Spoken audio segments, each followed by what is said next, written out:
redefining youth.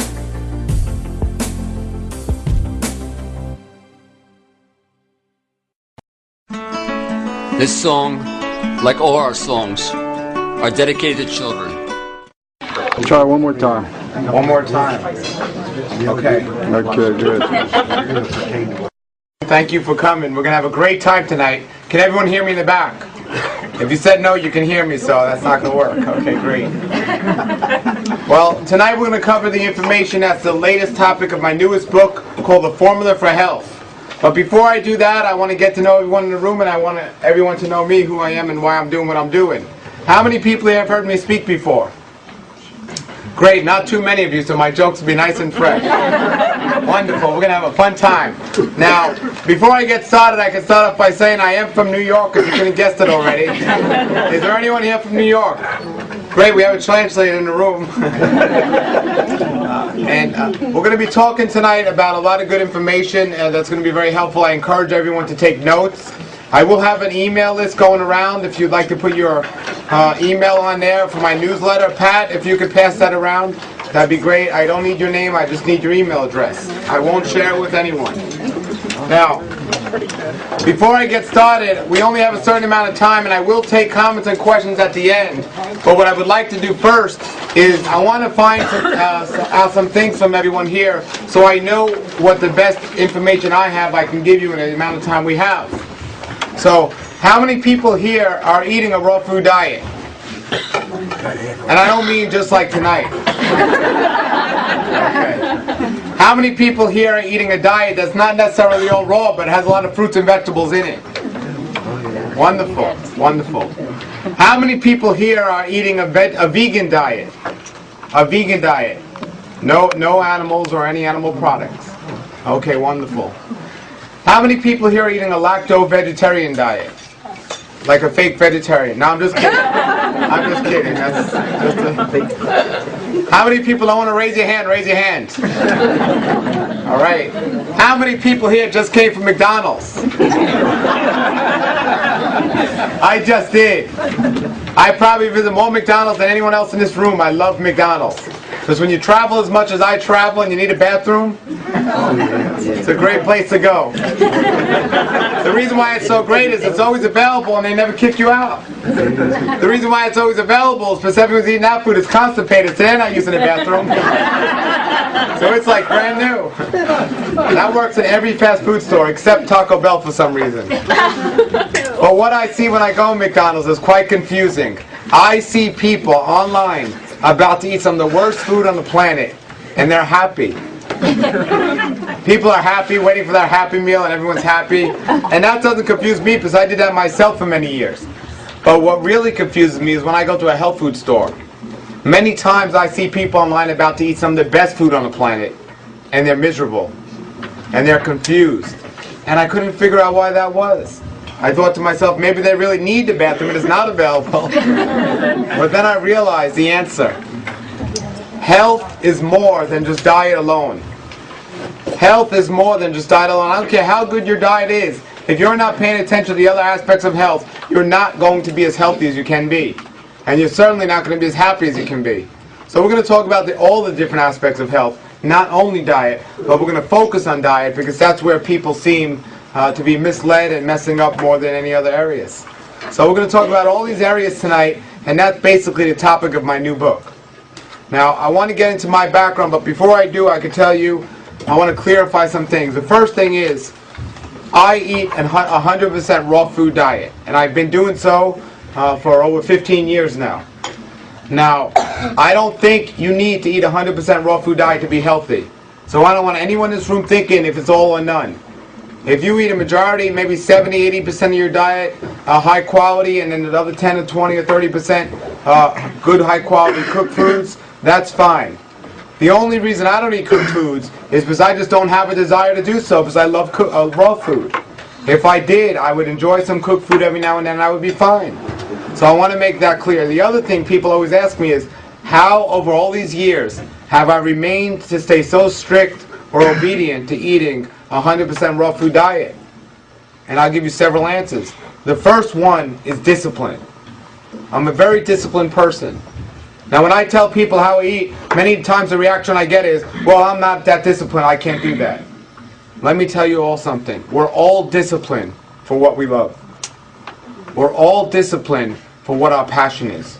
My own brother tells me he's not disciplined enough to eat this way, but this man has a dog that he's walked every single day, 3 times a day for the last 10 years, without missing one walk. That takes a lot of discipline. We all have discipline for what we love. The other thing we need if we want to be successful, other than the knowledge, the discipline, we need this other thing which really makes a difference. It comes from the title of a book I once read, one of the greatest books I ever read. It was called Enthusiasm Makes a Difference. If you truly want to do something and you want to be successful at it, you have to consistently be enthusiastic about it. Now, how many people in this room want to be healthy? Now, how many people in this room want to be healthy? Alright, that's more like it. You have to consistently be enthusiastic about it if you want to make it happen. So we have to remember those things, and we're going to talk about a lot of different things tonight. And we're going to question you tonight, so don't forget those things. Now, I'm very enthusiastic, I'm very happy, and part of that is, when you're enthusiastic, you can't help but to smile all the time. Smiling is such an important part of being healthy. I smile all the time. People think I'm either very happy or crazy. I'm actually a little of both, because they say you are what you eat, and I eat nuts. Well, let me get into my background, and then we can get into the formula for health, which I believe will help clear up confusion about health and nutrition that a lot of people are very confused with, because they don't really understand the principles to the formula for health. And a lot of people are being misled to do things that truly aren't healthy, thinking they're doing something healthy. They're being deceived. Because of deception, the doctors are making money, the hospitals are crowded, and we're not doing too well. But it's time that changed, and it's going to start tonight, right? Right. It's going to start tonight, right? I am serious when I say you have to consistently be enthusiastic about this if you want it to work. I met many people who were able to eat a healthy diet for a month, even for a year. But then when I would come back to town, they wouldn't be doing it anymore. When I ask people how many people are eating a certain diet, me. No, I am. Enthusiasm. It makes such a difference. So, how I got into this was when I was growing up, I had no intentions of being a speaker and a writer. I don't even say I'm a writer, I'm actually a typer, because I do it on a computer, I don't write it. But I had no intentions of doing that. What I had intentions of doing was I lived in New York and I was always into fitness. At 16 years old, I started working on Wall Street in the financial district, and I started working with stocks and bonds. I had a special program in high school where they let me go and do that. So my passion was just making money. At that time, I didn't know chlorophyll was the greatest green. I thought it was money. So I was just trying to make money, figure out ways to make money, and at the same time, I was getting myself sick doing it. I met many people who've been sick over the years. I've never met someone who eats worse than I used to eat. On the average day, I used to eat over 8,000 calories a day and over 300 grams of animal protein, and no produce because I hated the taste of fruits and vegetables. This is what my average day was like. I would get up about 4:30 in the morning. I would go on a train to go to the gym to work out. I was a very fit person, I still am. But I would work out 3 days a week. I would box, and 3 days a week I would work out with the weights. I had a 9-to-5 job on Wall Street, so I would get on the train, get there, get to the gym 6:30 or so, go to the city to exercise, and I would be in the gym and be in work 7:30, 8 o'clock. I would come out of work, go under the ground in the tunnel, in the subway. Most people don't know what a subway is, unless you're from New York. They think it's just some shop to go get something to eat. I would be underground on the train, which we call a subway in New York, and then I would get out to college at nighttime. I would go to college at nighttime, and then I would come home, and I would do my 2 favorite things. I would eat late at night and watch TV. Now, I was able to do that when I was younger, because when you're young, you could eat just about anything and feel okay. But what you eat when you're younger will catch up to you when you're older. And what you eat right now will catch up to you years from now. Another reason I was able to get away with that, sleeping a couple hours every night and doing that, is because I was living off stimulation. Now, I never liked coffee. I never drank 1 cup of coffee my whole life. But I was addicted to something called Jolt, which was like soda with like quadruple the caffeine. So I was able to get away and do this for a while. It got to a point that I have some before and after pictures in my book here where I had 2 black eyes. It wasn't from boxing. I wasn't that bad. It was from living this type of lifestyle day in and day out. It was catching up to me. But I didn't care because I just wanted to be out there and doing my thing and so on. Until one night I was watching TV really late at night and I started to get some really bad stomach pains. So bad I had to run to the bathroom. I went to the bathroom, I couldn't stop going, and when I finally stopped going, the pains weren't going away, so I went to the emergency room at the hospital. The doctor was there that night and ran a whole bunch of tests. And the doctor says, it appears you have food poisoning. So I went home not thinking much of it. And the following night I was watching TV, eating late at night after my long day of doing everything I was doing. I got home and the pains came back that night worse than the night before. I got to the hospital and there was a different doctor there that night. They ran a whole bunch of tests. And they says, it appears you have food poisoning. 2 nights in a row. Now this was getting serious because season finales were coming on. So I'll never forget, a couple nights passed by and it was the final third night of that week. The pains came back worse than any of the other nights. I had to stop watching TV, run to the bathroom, and I was going to the bathroom and the only thing that was coming out was blood. Now I didn't know much about health and nutrition back then, but if I knew if blood was coming out of my body at this rate, something was wrong. I finally, I couldn't figure out what to do. I finally figured a temporary cure. I moved the TV where I could see it from the bathroom. But I lost so much blood, I was so dizzy, I couldn't figure out what I was looking at. So I went to the hospital and both doctors were there that night. And I said, this is getting very serious. I need to know what's going on. Because reruns are coming on soon. As you can tell, I was addicted to TV. Well, the doctors ran a whole bunch of tests and they said, we definitely know what's wrong with you. You have food poisoning. 3 times in 1 week they told me I had food poisoning. I thought one of 2 things. Either the doctors were incorrect or somebody was trying to kill me. And at that time I couldn't come up with too many people that didn't want me around back then. So I figured the doctors were incorrect in what they were telling me. And that time I had drug insurance, which a lot of people call health insurance, but I call it drug insurance, but it doesn't pay for health. It pays for drugs. So I went to this doctor near my house and she ran a whole bunch of tests and she finally said, we definitely know what's wrong with you. She said, you have something called inflammatory bowel disease. I was so happy when she told me that. She said, what are you so happy about? I said, I don't have food poisoning. She said, do you know what inflammatory bowel disease is? And I said, no. She says, it's also known as ulcerative colitis and Crohn's disease. It's inflammation of the colon, where my colon was lined with many ulcers. It was very painful. But the worst part of the disease is, when the average person has to go to the bathroom, their body gives them a signal, usually 2 to 3 hours, to say, in the next 2 to 3 hours, you better find a bathroom. When you have inflammatory bowel disease, this signals 2 to 3 minutes if you're lucky. And you can imagine me living this type of lifestyle, how this was going to mess up my rhythm. So I didn't know what to do. The doctors told me there was no known medical cure. And at 20 years old, she told me there's a high risk for colon cancer. But she said, don't worry, we have a cure for colon cancer. I said, you don't have a cure for inflammatory bowel disease, but you have a cure for colon cancer? She said, yeah, if we cut out your colon, you can't get cancer, colon cancer. And I said, I'm not cutting out anything. And she said, well, then you're going to have to take drugs. She said medicine, but I'm saying drugs was the same thing. And I said, for how long? And I'll never forget what she told me. She said, for the rest of your life. And I asked her, was there any side effects to these medications? And she said to me, possibly some minor side effects. Well, I went to the pharmacist to take it out, and I gave him the prescription, and he gave me back medicine and a paper, and on the top of the paper it said in big red letters, major side effects to this medication. And I said, I think you made a mistake. And he said, why? I said, because my doctor told me there were minor side effects, and this paper says major. He looked at the paper, he looked at the drug, and he said, no, that's correct. So I didn't know who to believe. So I took the medicine, and I found out real quickly that my doctor was incorrect. I started suffering from all these side effects. And I didn't know what to do, but at the time, all I knew how to do when I didn't feel good was go to a doctor. So I went back to my doctor, and I told her I was suffering from all these other things. So she wrote me out another prescription for the side effects to the original prescription. And I said, is there any side effects to this one? And it was like a tape recorder. She said, possibly some minor side effects. Well, I went to the pharmacist and the same thing happened. He gave me this big paper with big red letters, major side effects. This happened several times. Before I was suffering all these side effects, I realized if I didn't die from my original illness, I was going to die from the side effects of all these other medications. I had to figure something else out. So then somebody told me that diet had something to do with my condition. So I asked my doctor, was there any connection between diet and inflammatory bowel disease? And she said there's no medical studies to prove there's any connection between diet and inflammatory bowel disease.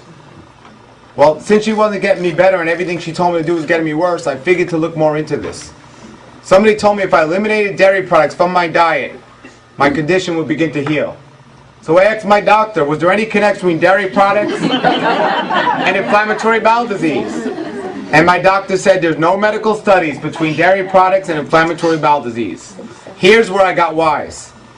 I figured, since everything my doctor was telling me up to that point wasn't working, and every other doctor I went to, I saw the same people in the doctor's office, so they weren't getting cured, I figured the doctors didn't have all the answers. So I said, let me try something out and see what happens. So I decided, without telling my doctor, I would eliminate dairy products to see what would happen. Now, I didn't even know what dairy products was at the time. I knew it was milk because it said in big letters right on the container, dairy milk. But I didn't know it was ice cream and butter and cheese and all these things. And when I found out it was, I realized 80% of my diet had dairy products in it. But I was still determined to get to an answer, so I decided I would eliminate dairy products to see what would happen. And I did, and I started to feel better. So then somebody told me if I stopped eating animals, my condition would begin to continue to heal. So I asked my doctor, was there any connection between consuming animals and my condition? Take a wild guess what she told me. Do you know my doctor? She said, there's no medical studies to prove there's any connection between animal products and your condition. When she told me this, I became a vegetarian like overnight. And it worked. I started to feel better. I was like, this doctor's amazing. Every time she told me to do something, I did the opposite and I felt better. Now, if you want to be the healthiest person in the room, you go to the most popular doctor. And whatever they say, you do the opposite. You'll be pretty healthy. By the way, are there any doctors here? Well, let me clarify something. Some doctors are wonderful and a true blessing. Emergency room doctors, cases of spinal cord injury, plastic surgery after an accident, some chiropractors and some other doctors are truly a blessing. But if we're going to put something in our body that's going to create a pain or an illness, the answer isn't taking some drug to deal with that pain. The answer is to eliminate what's causing the problem. Health doesn't begin with what you add to your diet, it's what you eliminate. So here I was now eating a vegetarian diet, feeling okay but not completely better. Now I didn't know it at the time, but I was eating a junk food vegetarian diet, falling for the same trick most people fall for. If it says organic on the box, they think it's healthy. So if you have cookies, then you have organic cookies, you think it's healthy. But guess what? It's still cookies. So I didn't know any better, and I was eating this junk food vegetarian diet, but it was an improvement than what I was eating. But I wasn't completely better, and I wanted to be. So then somebody told me stress had a lot to do with my condition. So I wanted to be sure about this, so I asked my doctor. I said, is there any connection between stress and my condition? And she said there's no medical studies to prove there's any connection between stress and your condition. So when she told me that, I knew I had to reduce the stress in my life. So I eliminated my doctor. Right away I felt better. Now let me clarify something, because I am from New York. I didn't eliminate my doctor. I just stopped going to see her. I just want to clarify that. So here I was. I wanted to continue to eliminate the stress. I eliminated my doctor, and I wanted to move to a more stressless environment. This was about 17 years ago, and I looked all over the country, and I chose West Palm Beach, Florida. Now when I moved down there back then, there wasn't too much stress going on. People knew how to vote down there at that time. It was a very stressless environment. So I get down there, and I remember I kept seeing this van pass my house. And I remember I recognized the van every day, but it had a word on the side of it that I couldn't pronounce. So I knew it was the same van, and it was the same fellow driving the van. So then finally I said to myself one day, if I see that van one more time, I'm going to follow it to see where it's going. So the next day the van comes speeding down my block, and I get in my car and follow it to see where it's going. And the van drives to the parking lot if I've ever been to a real health food store. Now I've been to many health food stores prior to that, but they were fake health food stores. Now I'm not the one to focus on the negative, so I'm not going to give you the name to these fake health food stores. I'll just give you the initials. GNC. Oh, they have that here? Okay. So the van stops, and I stop my car to see what's happening, and it's a real health food store now, and the back doors swing open very slowly, and I see about 6 of the most sickly looking people I've ever seen practically fall out of the back of the van. And then the front door swings open very quickly, and I see one of the healthiest people I've ever seen come out of the front of the van, and he starts walking towards the health food store, and they start following him. So I wanted to know what was going on, so I just tagged along the back of the line, hoping Our dedicated children. So we get to the front of the health food store, and he says, I'm going to tell everyone what's healthy in a health food store and what isn't. And all I was thinking to myself was, I hope he doesn't take us over to the produce department, because I hated the taste of fruits and vegetables. Did I mention that? Take a wild guess where he took us. Right over to the produce department.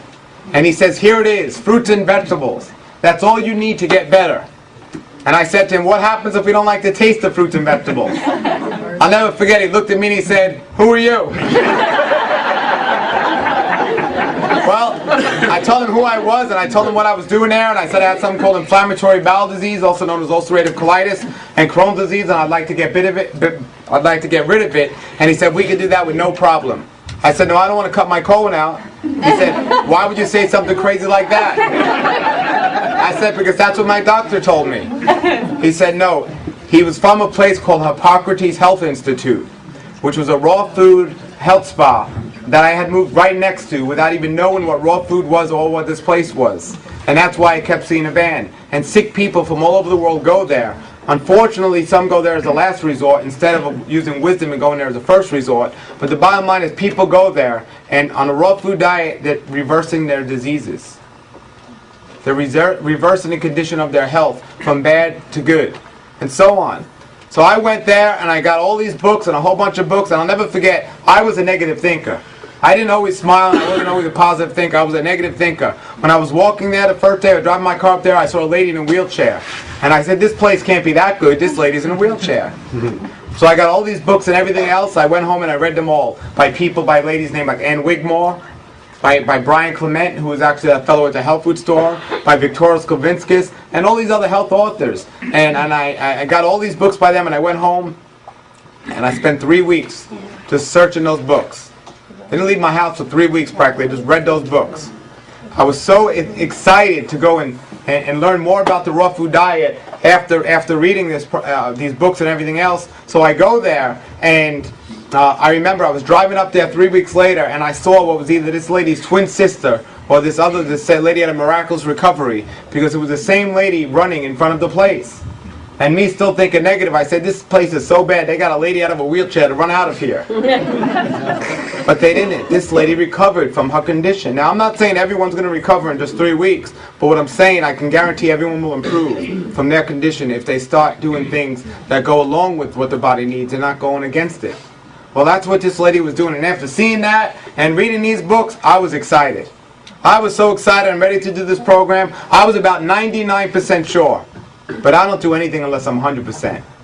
So, I was ready to eat raw foods. I had to be 100% sure, but I had to hear it from one more person that it would work. So I called my doctor up in New York City. And I said, I'm going to get well. I'm going to cure myself from inflammatory bowel disease. He said, how are you going to do that? I said, I'm going to go on a raw food diet. Will this help me? She told me exactly what I needed to hear to stay in this path. She said, there's no medical studies to prove there's any connection between the raw food diet and inflammatory bowel disease and healing it. In fact, somebody with my condition, that would be very bad and dangerous for me to do that. So when she told me that, I knew I was on the right path. That was the last time I spoke to her. I started eating the raw food diet, and people ask me how long did it take me to get well, and I give them 2 answers. My first answer is immediately. As soon as I eliminated the things that were causing my problem went away. The other answer is, after doing it all these years, is I'm still healing, because each day I feel better than the last day. So here I was doing this, and I was so excited. Let me tell you, I was so excited, I gave a new word to the word zealous. A new meaning to this word. I mean, I was the crazy guy in front of the supermarket telling people, pointing in their baskets, telling them that they were going to die if they kept eating that food. And they were just like running away from me. They wanted to do nothing with me. I got to be known as that crazy guy. I mean, I couldn't go anywhere. I was known as that crazy guy in West Palm Beach. It got to a point I had no friends or anyone else, and everyone thought I was crazy. I couldn't live there anymore. I had to move. I wanted to go somewhere where I fit in. So I moved back to New York City. And I promised myself I wouldn't talk about this ever again. I'll never mention about raw foods. I'll do it, but I wouldn't tell anyone about it. So here I am in New York City doing my thing, and then one day morning I was on the train going to the gym really early to go work out and exercise, and I see this young attractive lady on the train, and I figured I'd talk to her to find out how she looked so healthy. And when she gave me her answer, I thought I was on candid camera. She told me she was on a raw food diet. 5 o'clock in the morning in New York City on the subway. And I'll never forget my reply. I looked at her, and I don't know why I whispered, but I did, and I said, "Is anyone else doing this here?" And she said she wasn't a young lady. She was a grandmother who had 3 grandkids. And she worked for the New York Transit Authority at night shift. And she was able to do that because she had so much energy from the raw food diet she was eating.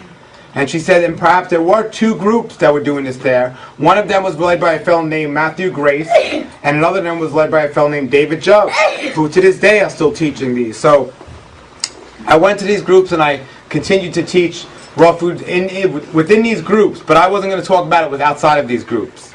Until a friend of mine called me up one day who hadn't known my story. We lost touch because he went away to medical school. And he didn't know my story, and he called me up one day and he said he had something called inflammatory bowel disease. Have I ever heard of it? And I said, not only have I heard of it, but I've cured myself of it. He said, did you get your colon cut out? I said, no. Why? He said, because in my medical school they say that's the only cure. I said, no, I simply changed my diet and my lifestyle and I got better. He said, that's impossible.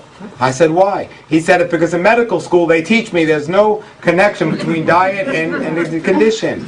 I asked him if he knew my doctor. He actually didn't know my doctor, but that's what they trained in medical school. Doctors aren't trained to cure illness. They're trained to control it. They don't know. They're legal drug dealers to a certain degree. They don't know what's better or not. And I convinced him. I said, you know what? This is what I did. It worked. You got nothing to lose. Why don't you try it? So I convinced him to try it. He told me he asked me what he should do. I said, go on a juice diet, fresh juices for 24 hours, and we'll take it day by day. And he said, you sure? I go, I'm telling you, it's going to work. We'll take it day by day. It has to be fresh juices. I said, I'll even come there and help you make the juices because I know how it is to live with this illness. He said, no, I'm a doctor. I know it all and I can take care of it. I said, call me tomorrow. That evening, his mother called me up screaming at me, telling me I tried to kill her son. And if I ever spoke to him again, she's going to call the police and have me arrested. And I didn't know what was happening, but I wasn't looking to find out so soon. Well, a couple of days later, he called me up from the hospital. And he said, I'd like you to come down here. I'm in the hospital. And I said, is your mother there? And he said, no, why? And I told him, never mind, where are you? I went to go visit him. As soon as I went in the office that day in the room, he said, that crazy thing you told me to do with your diet almost killed me. I got rushed to the hospital. I said, I'm so sorry. I don't know what happened. I'm not going to tell anyone about this anymore. He said, but I don't have colitis anymore. I said, wait a second, it worked. He said, no, I got rushed here. And I had to remove my colon. And I said, I'm never going to talk about this again. And I never was going to mention anything about raw foods ever again. Until I asked him one more question. And when he gave me the answer, that changed my life. The question I asked him was, what fresh juice did you fast with? His answer, Gatorade. What fresh glow-in-the-dark blue fruit will give you glow-in-the-dark blue fruit juice? It's not out yet. I hear they're working on it. Don't be too surprised. I guarantee you the majority of people out there in the world believe that Gatorade is fresh juice because you have Michael Jordan on TV saying it's fresh and so on. People don't know the difference. Little kids think it's fresh. People think it's fresh and it says made with fresh juice and that's what they think. Well, we know it's not. So that right then and there, I decided I was going to spend the rest of my life, I don't care how many people called me crazy, letting people know what true health was and so on. And I was thinking, how can I get this done? How can I get this message out there? And at the time, there was a lot of these infomercials on TV. We had the Juice Man. Remember that guy? With the small eyebrows and the low energy? Well, he was on TV, and then there was other lady, Susan Powder, Stop the Insanity. Remember her? And I was like, that's it. I'm going to have an infomercial on late night TV. I actually wanted it on daytime TV, but I didn't have the money. I'm going to have an infomercial on late night TV about the raw food diet that's going to help change everyone's health. Has anyone here seen my infomercial on late night TV? That's because I haven't had the money yet to do that either. I once asked that question and somebody actually raised their hand. It must have been a vision or something. It left me speechless. But I had to come up with the next best idea. And the next best idea was to write a book. And I traveled all over the world meeting people who've been eating a raw food diet for many, many years, and that's when I came up with this book, The Raw Diet, The Raw Life, Becoming Natural in an Unnatural World. And there are interviews with many people who have been eating a raw food diet for many, many years, and there's also before and after pictures in here.